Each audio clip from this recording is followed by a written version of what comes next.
Сайн байна уу? Та бүгдийн өнөөдрийн мэндийг хүргэе. Тэгээд өнөөдрийн хичээлээр бид нэг бодлого бодно. За тэр бодлогоос өмнө нэг юу ихэд нэг зарын чанартай зүйлс ихэд бол манай сургуульд ихсэн байгаа. За тэгээд сургуульд бүртгүүлэхийг хүсвэл доор description хэсэгт юу байгаа шүү. Линк нь бол байгаа шүү. Бүртгүүлэх линк нь байгаа. За тэгээд товчхон мэдээлэл өгөхөд бол энэ бол өвгдлийн бүтцийн сургууль. Тийм учраас хинч байсан ерөнхийдөө програмчлалын суурьтай бол ер нь заавал энэ хичээлийг авч иж дараа нь цаашдын шатандаа ахих тэр боломжоор нь хангаж өгөх юм аа.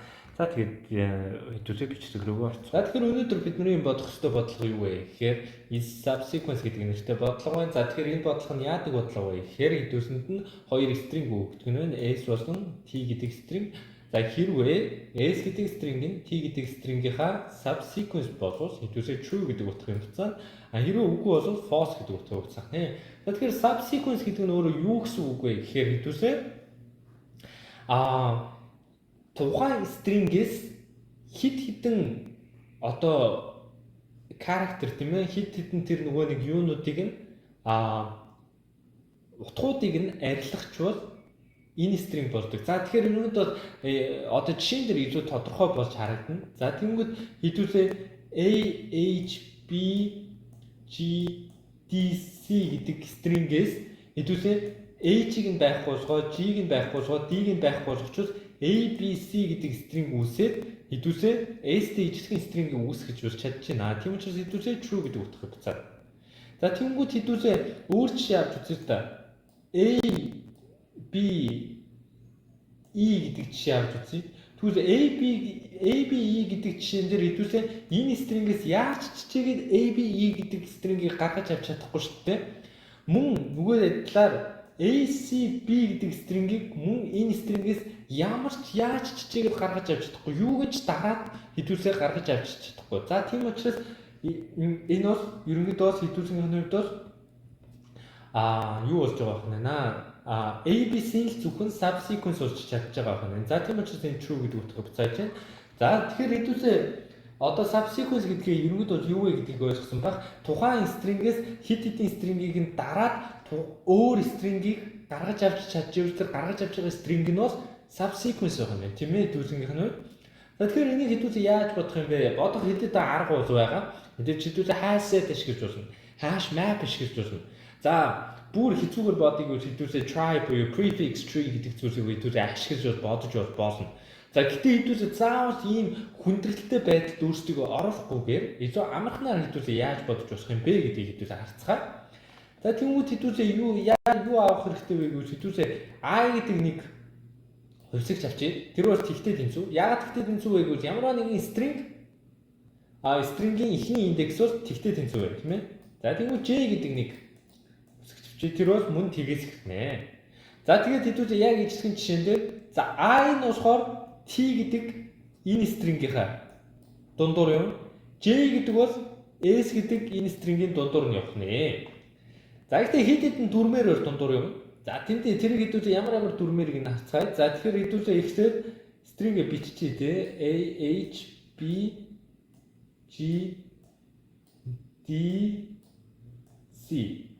За тэгээ нөгөөх нь болохоор A, B, C. За тэгэхээр хэдүүлээ I нь бол энэ стрингийнхаа дундуур явна гэсэн юм чинь дээр нь биччихье хэдүүл. За яаж явах юм бэ гэвэл I нь зүгээр байнгын баруун тишээ хөдлөөд байх нь вэ? I нь байнгын баруун тишээ яваад байх нь вэ? Тэгэхээр байнга нэмэгдээд байх нь шүү дээ. I нь бол байнга нэмэгдэх нь.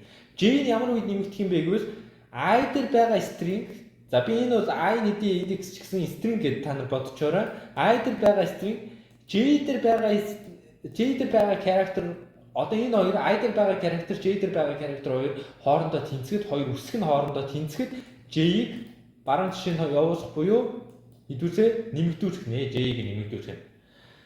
За хэдүүлээ энэ жишээн дээр хэдүүлээ авч үзцгээе. I болон J-ийг харъя.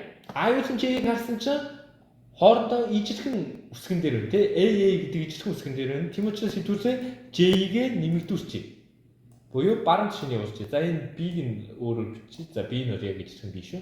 За I нь бол ямар ч нөхцөл баруун тишээ явж ийн гэсэн шүү дээ. Тийм учраас хэдүүлээ I-га баруун тишийг явуулъя.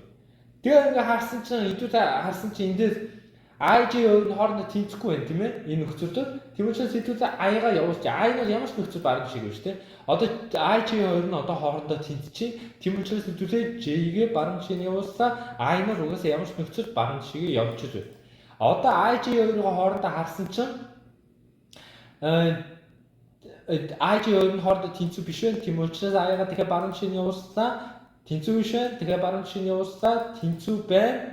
J-гээ ийшээ явуулсаа I нь string-га төгсгөл дээр ирсэн учраас хэдүүлээ энэ одоо substring үгийг яаж шалгах вэ гэвэл J нь S string-ийнхаа урттай тэнцүү юм уу үгүй юм уу гэдэг дээр нь шалгалтыг хийж гэнэ.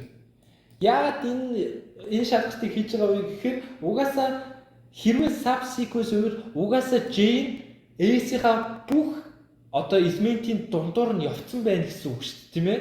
Тийм учраас бүх элементийн дундуур явсны дараа юутай тэнцүү болох вэ гэвэл S-ийн lengthтэй тэнцүү болох юм. За тэгвэл хэрвээ lengthтэй тэнцүү өвчрүү, хэрвээ lengthтэй тэнцүү биш бол false гэдэг утгыг буцаах нэ. За хэдүүлээ өөр жишээн дээр авч үзье. Ямар жишээн дээр авч үзэх вэ гэхээр хэдүүлээ одоо хэдүүлээ subsequence биш байдаг жишээн дээр авч үзье. За A H B G D S тийм ээ. За тэнгуү хэдүүлээ A C B гэдэг жишээн дээр авч үзье. A C B. За тэнгуү яг гэж хэлэхдээ I нь бол энэ одоо string-ийнхаа дундуур, J нь бол энэ string-ийнхаа дундуур явах юм. I J хоёр нь бол хоорондоо тэнцүү. Тийм учраас J-гээ баруун тишээ нь явууллаа. За I нь бол ямар ч нөхцөлд бол баруун тишээ явж л байна шүү дээ, тийм хэдүүлээ. За тэгээд явуулсан чинь IG хоёр нь хоорондоо тэнцүү биш байна. Тийм учраас энэ шиг явууллаа. IG хоёр нь тэнцүү биш. Тийм учраас энэ шиг явууллаа. IG хоёр нь тэнцүү биш. Явууллаа. Одоо хоорондоо тэнцүү болсон. Тийм учраас J нь энэ дээр ирлээ. I нь бол string-ийнхаа төгсгөл дээр өртсөн учраас loop зогслоо.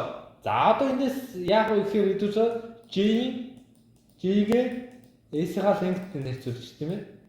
S length гэдэг чинь одоо хэдүүлгийн хувьд юу вэ? S string чинь бол одоо энэ шүү дээ. S string бол энэ.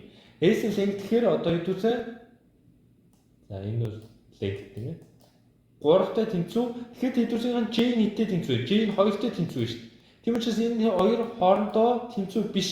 Тийм учраас юу вэ гэхээр S нь бол substring бишээ буюу false гэдэг утгаар буцаах нэ. За хэдүүлээ ойлгосон байх гэж найдаж байна. Тийм учраас хэдүүлээ кодлоод үзцгээе. За код бичээд үзье. За яг хэлсэнчний хэдүүлсэнд нь I гэдэг хөлсөгч хэрэгтэй, J гэдэг хөлсөгч хэрэгтэй тийм ээ. За ямар үед хэдүүлээ зогсохын ажиллаж явах юм бэ гэвэл S-ийн length буруу бичиж чинь T-ийнхаа length-ээс бага байх үед нь тийм ээ. Хэдүүлсэнд нь ажиллаж явна. I-ийн T-ийнхаа length-ээс бага байх үед хэдүүлээ ажиллаж явна. За тэгэхээр хэдүүлээ яах вэ гэхээр хэрвээ S-ийн J-ийн тэнцүү I-ийнхаа T-ийнхаа I-тэй тэнцүү болвол хэдүүлээ J-ийг нэмэгдүүлж явна. За байнгын нөхцөл I-га нэмэгдүүлж явна тийм ээ.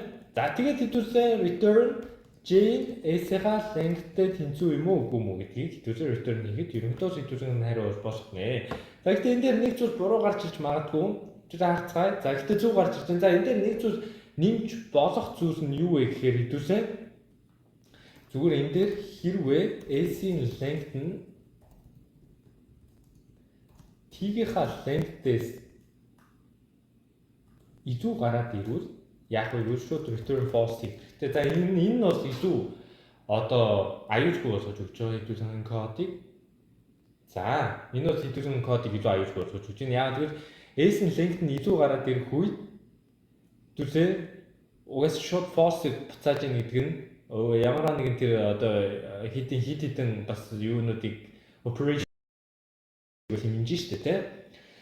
За тэгэхээр өнөөдрийн бодлого ийм байлаа манайхаа. За тэгээд дараагийн хичээлээр уулзлаа түр баяртай. Бичлэг таалагдсан бол лайк болон subscribe хийгээрэй. За мөн хэрэгтэй хүмүүст нь түгээж манай чаналыг дэмжээрэй.